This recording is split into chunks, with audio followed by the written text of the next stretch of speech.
Hello, this is Pussnboots. I will be your host tonight here on Biased Propaganda Radio. Thank you for joining us to all of our listeners on our YouTube live stream. Tonight's show will be about psychics, healing, empaths, viewing, mediums. They're different. They do not behave as other children do. They are very serious and most are super intelligent. Most often they are quiet and the parent's favorite child is they almost never have to be told what to do. They almost never get in trouble.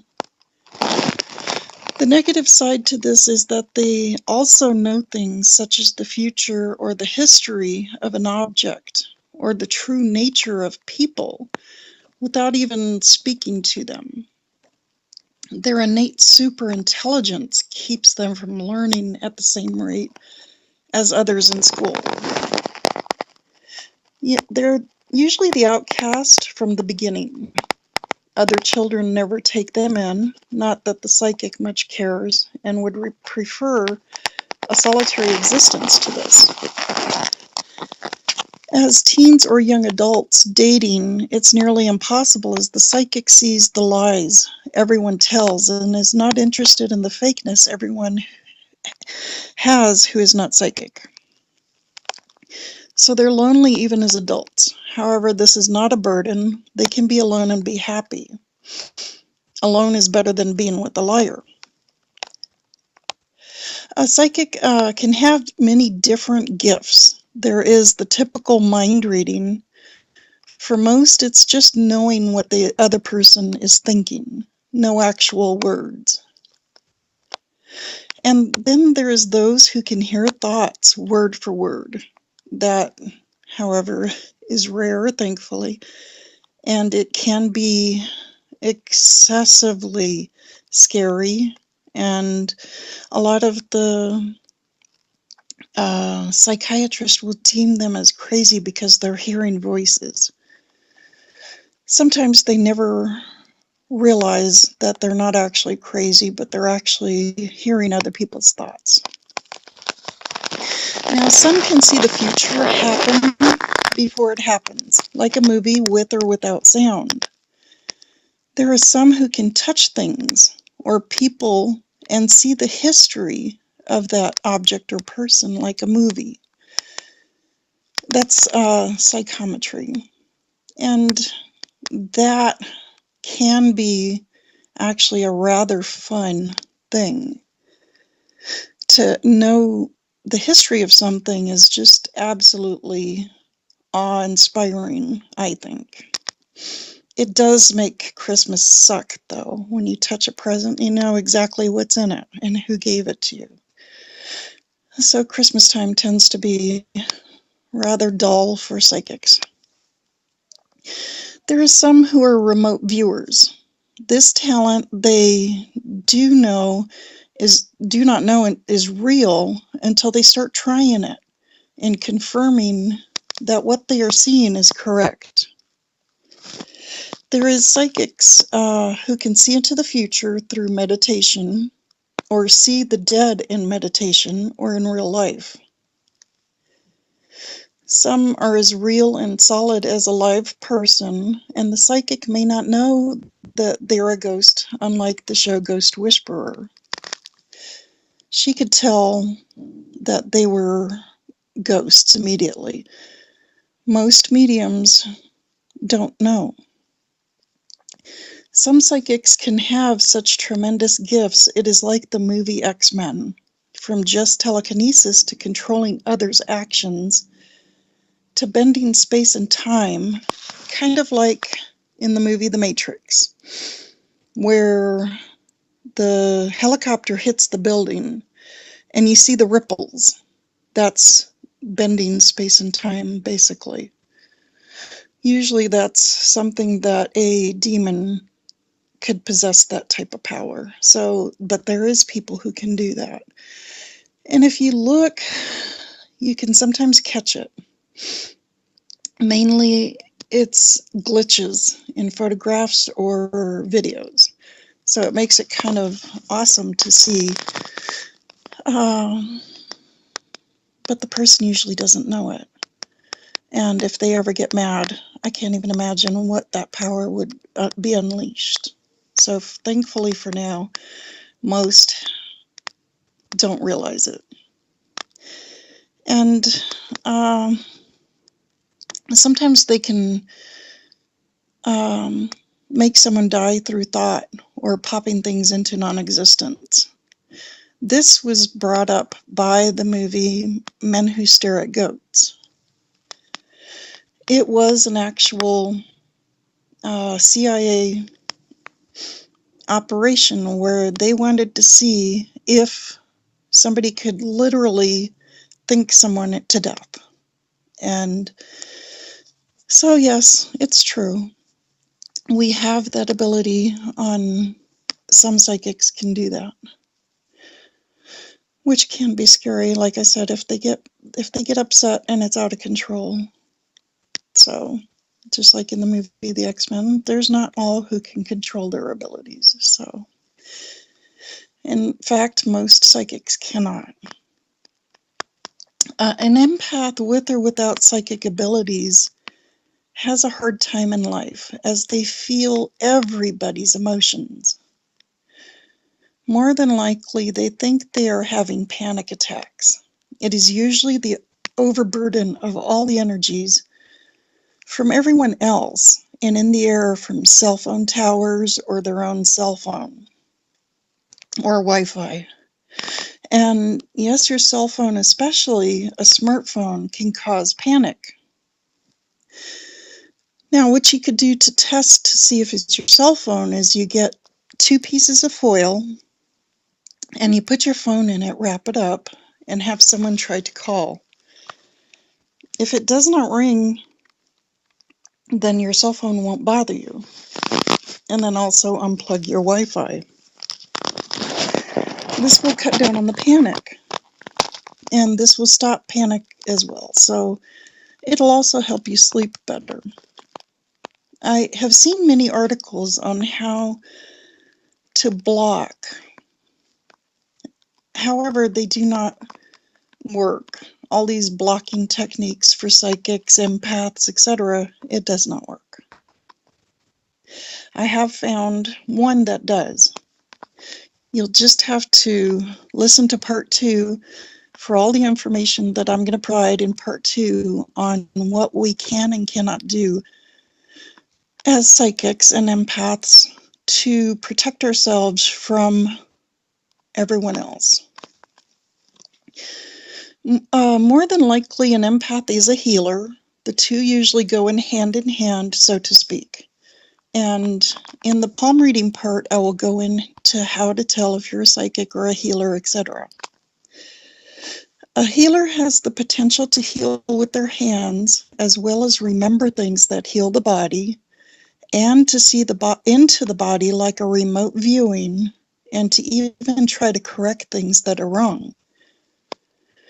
A healer who does this type of healing cannot try to heal cancer by getting more energy to the cancer.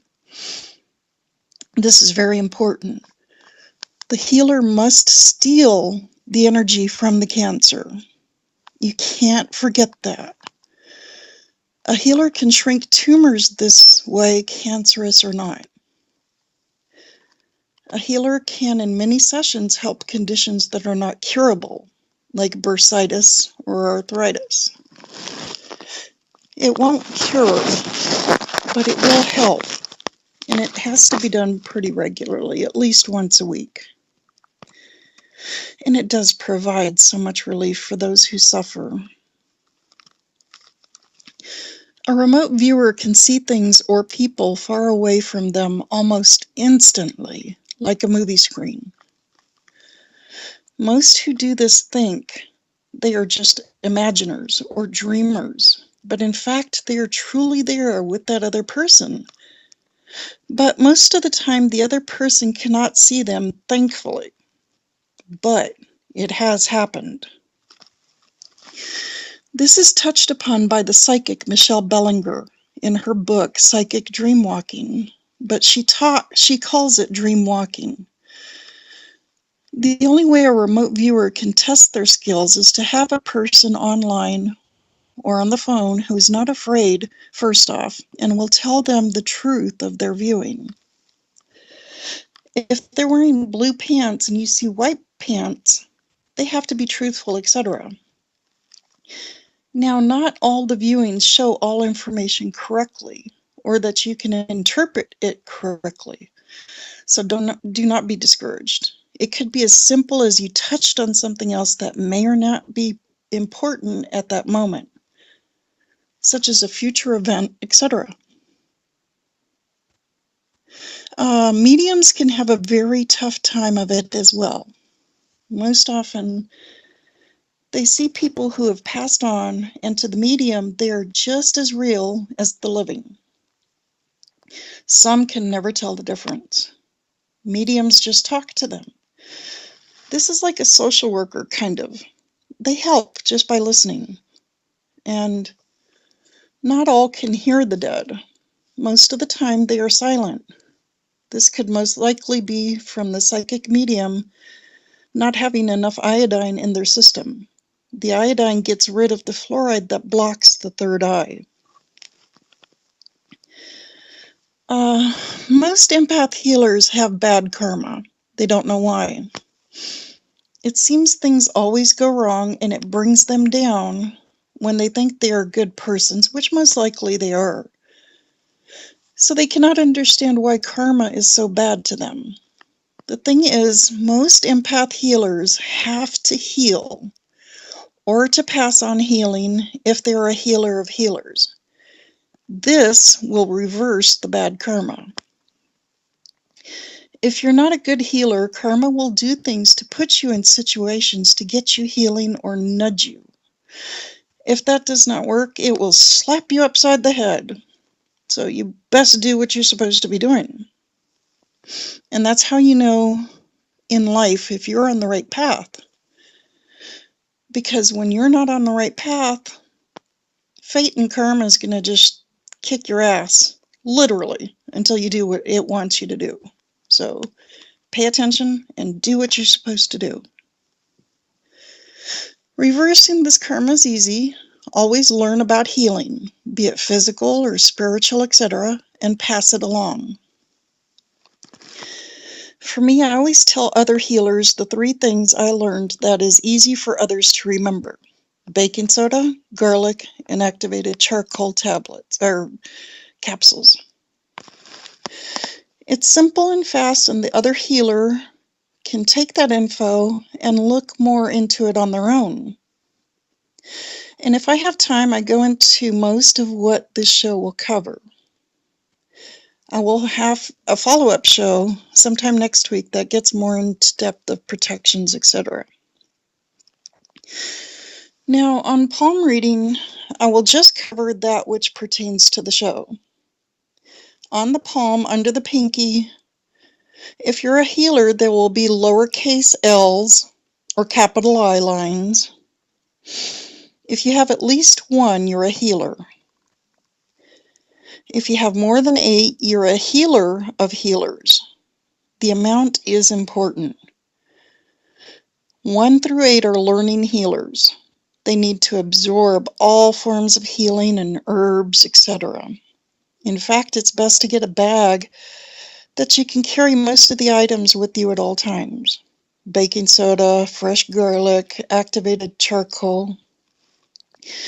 And things like cayenne extract is so powerful that supposedly it could stop a heart attack, as it's just as powerful as nitroglycerin in opening up arteries.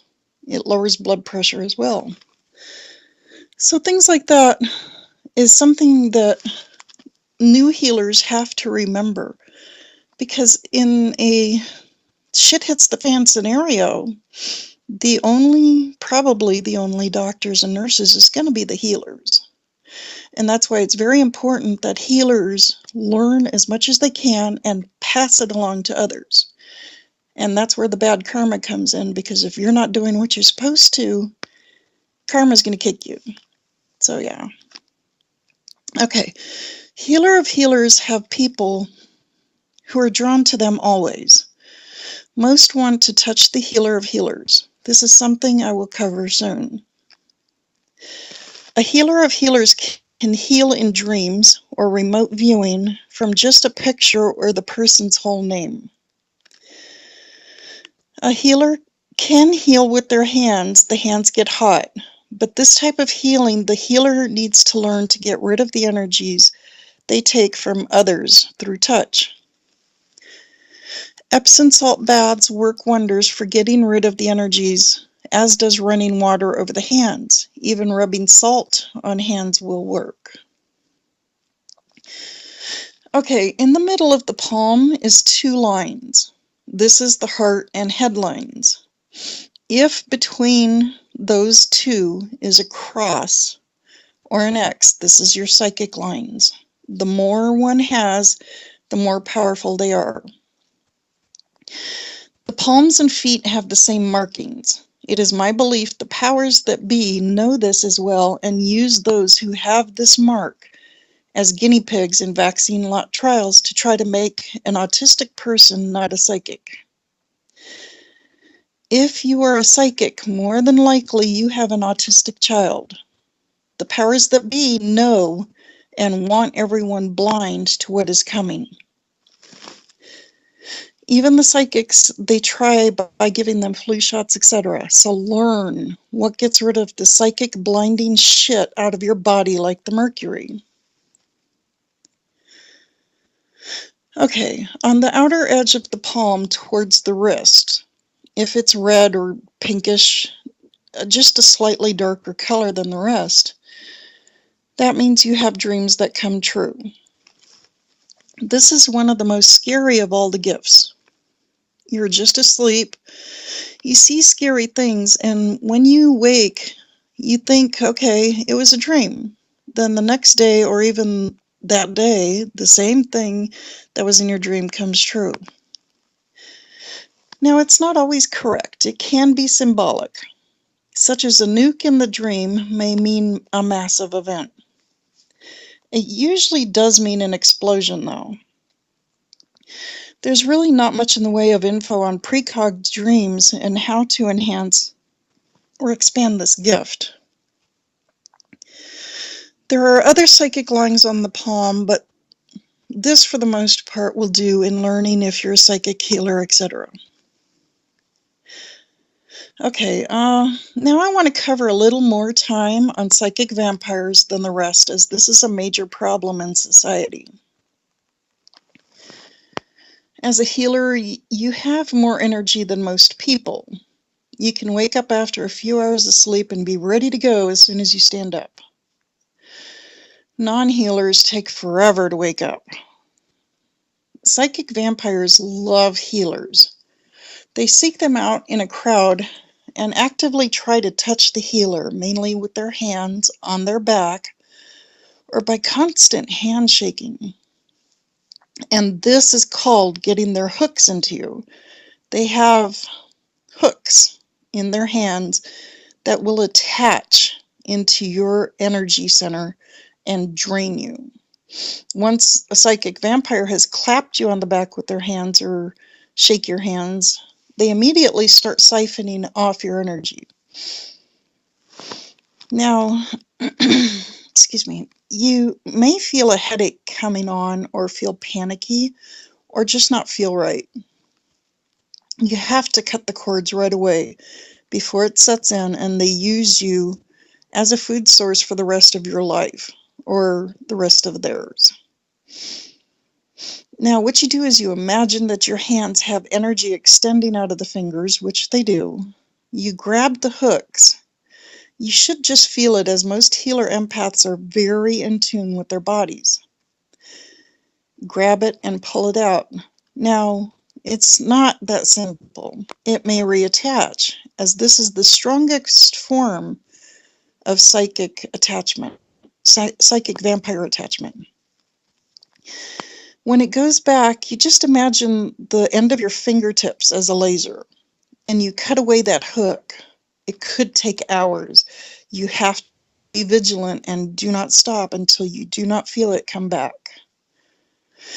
Now, you take Epsom salt baths, as this will help as well to cut cords from non-hooks you get daily by being in public. Like, let's say somebody almost ran you over and you got pissed off and you yelled.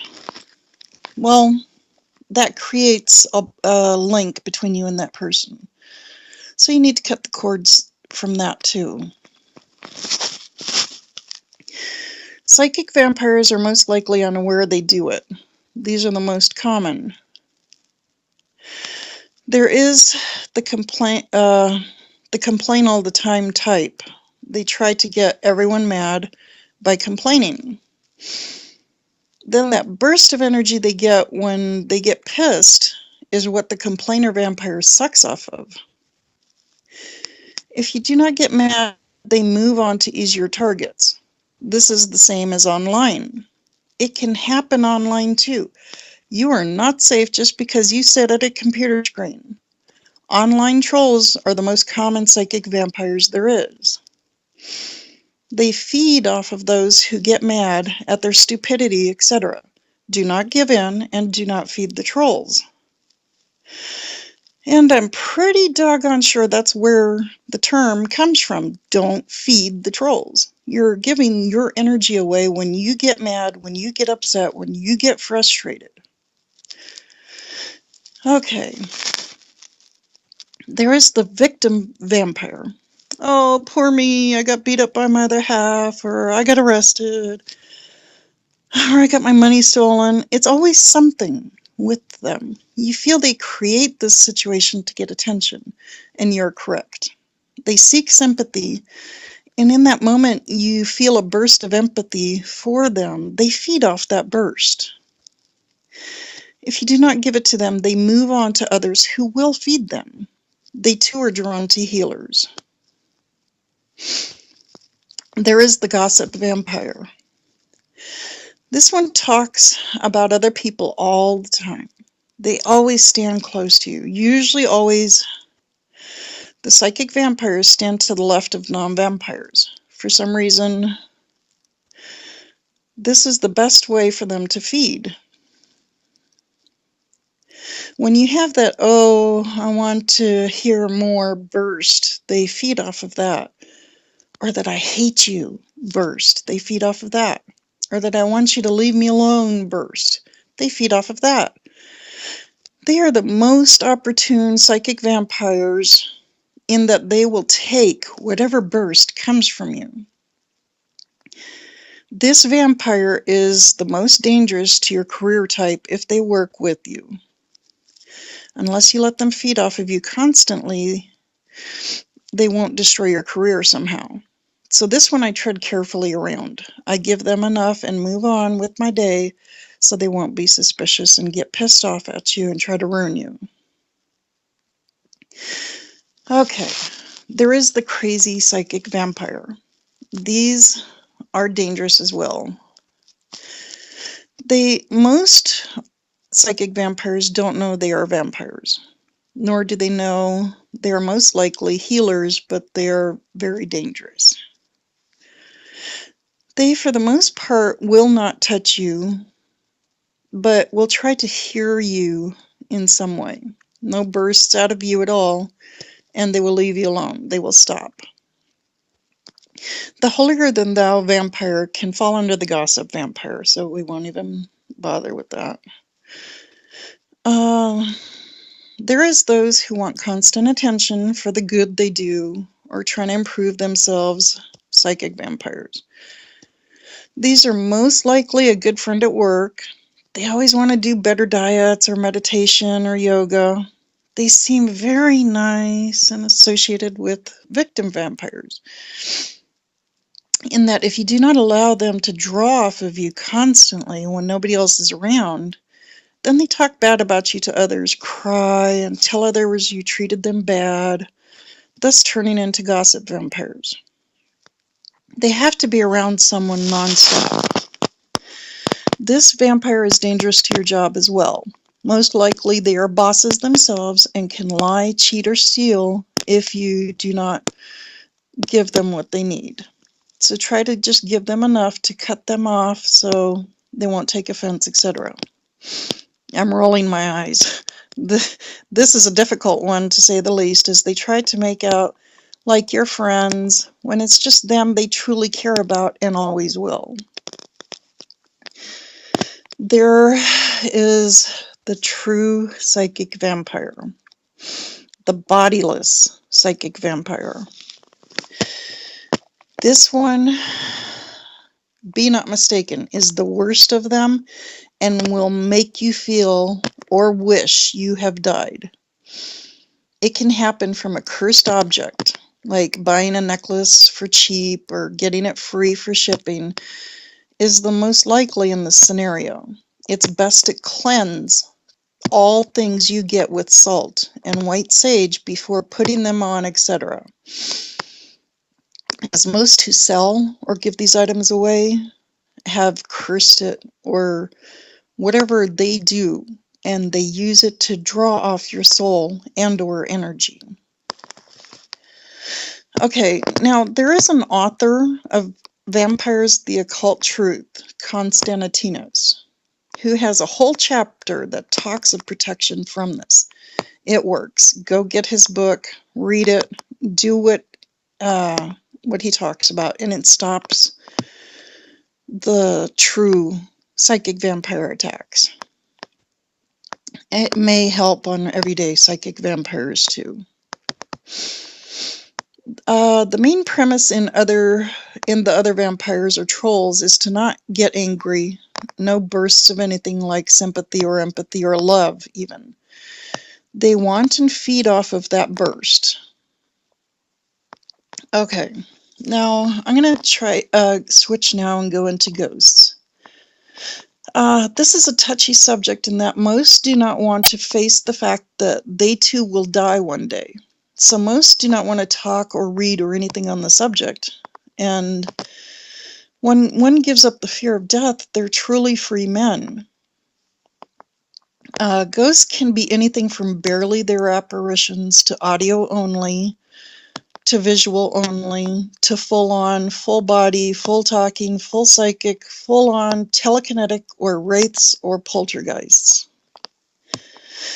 Most, they just want to talk to the healer, be it something they wish they did in life, such as talk to someone, or that they gave up a child for adoption, or whatever hurts them in the afterlife. Sometimes they say, "You can see me, can't you?" Sometimes this is a clue they are a ghost and not a regular person, as most mediums cannot tell sometimes. Now, there is the Memorex ghost, as I call it. Not real, but like a tape, on repeat. These you cannot interact with and usually pose no threat. Most ghosts don't pose a threat, I should say. There is the barely there ghosts who seem to show up when you are sad or dying. It's like they know. They try, but don't have enough energy to materialize, but show themselves enough so it can shock you out of what is going on. There is the poltergeist or wraiths. Poltergeists are full of massive amounts of energy or anger or rage and will destroy things and or touch you or your loved ones. These can travel with you if you move and are very hard to get rid of. I don't know enough on this subject to offer any ideas. It's just something that you would have to do on your own. Same with the wraiths. I'm not knowledgeable enough to speak on it, but just enough to say that they exist. Okay, now I'm going to go into negative energies and the 3:30 a.m. wake-ups. Negative energies are drawn to an empath or healer or psychic when that person is feeling down or negative, hateful, envious, any negative emotion, etc. They appear as like the Harry Potter Dementors. I call them Bodox, after Dean R. Koontz's novel on the Odd Thomas series. He is a fabulous writer who delves into the realm of psychics and mediums, etc. I truly love his work in this area. They only seem to show when something is bad is happening to you or will happen to a neighbor, etc. A neighbor who watches a lot of porn will have them all over their place, and it can intrude into your place. Porn is a very low energy drawing thing in itself. When one gives up the porn, the negatives go away. This is why it's very important for a psychic empath healer to not be around porn or anyone who lives with them to watch it. It is the #1 negative energy drawing thing on the planet. A Ouija board is probably right up there as well. That, however, draws more negative energies, including demons, so be careful and do not have porn or Ouija boards in your house. The negative energies seem to feed off of what is going on. They are truly drawn to it. They are like an audience. They want to see it as it's happening, so to speak. Burning white sage and throwing color salt down works wonders in ridding your place of this. Now, the 3:30 a.m. wake up is closely associated with psychics and healers and empaths. Mostly negative energies.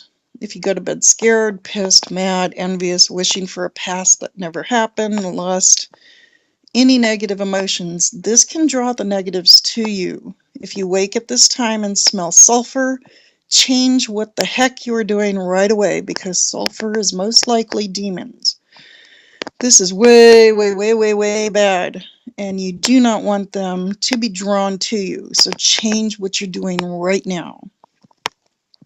Your very soul depends on your actions, emotions, etc. Remember this always. The 3:30 a.m. wake up is most likely a signal, and most who are psychic can pick up on the signal and it wakes them up. Just remember the sulfur smell is bad and you need to change and fast.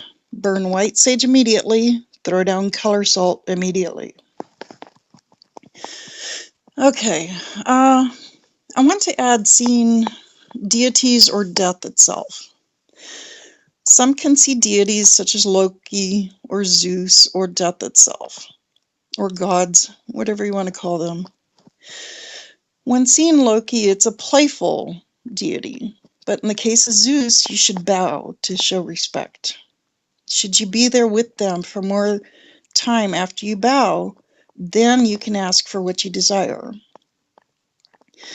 More than likely, you will not get a second meeting. So make it a good request, not just for money. Ask for what is truly important, like a house, a vehicle that works, a good teacher, or a better job pay-wise to eat healthier. For some reason, this appeals to them more than if you just ask for money. Asking for a better paying job to eat better appeals because it shows you're willing to do better for yourself, but you would like some help. Okay, not all deities are nice, so be careful who you ask for what, etc. Take note of where you are and what the deities look like, and a name if they provide it. Then look it up and learn about them. Now, I want to go on to spirit animals. Spirit animals are animals that show themselves to you in life or in dreams. This is very important, and it shows where you are in your life, etc. A bird of prey would mean you're a hunter type person. A dog means you're a loyal person. A cat or cat type can mean more than likely you want attention only when it suits you and are not very loyal. A horse is unbridled in passion and likes routine, can be temperamental and headstrong. An elephant is the highest spirit animal you can go. They're the wisest of all, and when they show themselves to you, it means you have gone very far in your life. Okay, that's as far as I'm going into on these subjects at this time. I'm going to have a part 2 sometime next week, so stay tuned for that and learn everything that you can to protect yourself from all the things I talked about in this video. All right, this is Pussnboots, and you're listening to Bias Propaganda Radio. Thank you to the listeners for tuning in.